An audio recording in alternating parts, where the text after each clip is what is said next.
Create this amazing origami crane in CLO using traditional folding method. Then apply color blocking for a truly unique result. The entire process of creating this took me over an hour, so I have sped up this video to make it a little bit more interesting. So I started by creating a 6-inch by 6-inch square, setting the fold angles, and making sure that I reset my fabric's physical properties to show how those folds will look. And then in the 3D environment, I was able to fold it just as I would the physical origami. And then utilizing the gravity in the 3D environment, I was able to drop it down. But as you can see, I thought it was a little fluffy. So, oh yeah, here we're getting into the folding. This was a little bit of a frustrating situation. So I found that if we sewed the edges together, it really helped to keep things right. Just remember to go and check on turned there so that it's nice and flat. Looking at how this is being sewn, I really found it helped to take the fabric properties down in the property editor, simulation properties, bringing the additional thickness down to 0.5. That reduced all of that air in between everything and reduced that thickness, allowing me to fold it a lot more smoothly. Then, in order to find the fold angle between, for right here, so it lays flat, I need to find line A and match it to line B, and then find that point, the end of point B, find the midpoint of those lines, and that gave me the line that would be the fold angle.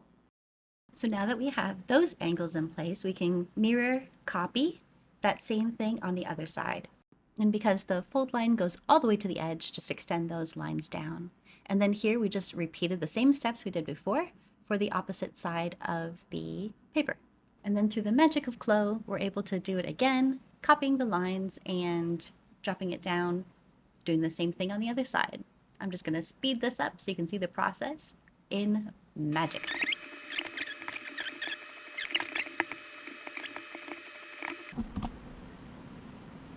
So pretty. So now 6, 7, 8, 9, and then we're going to do 10, 11. We're now going to open this up here like this. All that hard work, we're going to open it up because we needed these fold lines. And we'll just speed through this process because you can see basically what we're trying to do here. You can see how I am reversing the angle fold so that it folds nicely once it's this way. We're flipping it over. We're doing the exact same thing on the other side. It is tedious work, so we are just going to run through this because you get the idea. And then here we're just creating our final fold in, creating the wings and the beak and the tail. This is getting super complicated because now we have multiple angles. Using pins, we're holding it up in space and pulling the head and tail up.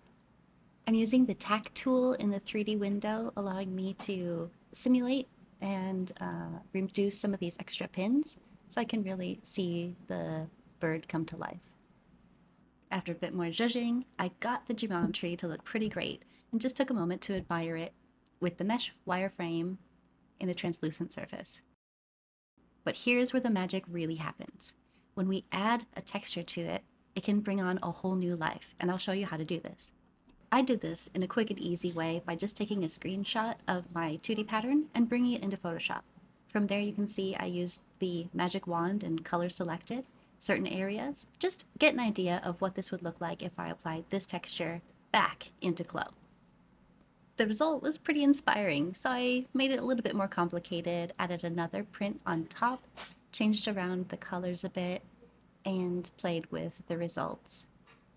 In the render only option, I added a little bit of fur technique, which I thought was really fun and pretty. It's not quite feathers, but it definitely has an interesting effect. You can see how your creativity can really be inspired by thinking out of the box a little bit and pushing the boundaries of what we feel like the technology can do. I hope you've enjoyed this little tutorial. If you have any questions or comments, please drop them below. I'm so curious to see your creations. If I've inspired you, please feel free to like and subscribe. I'll see you next time.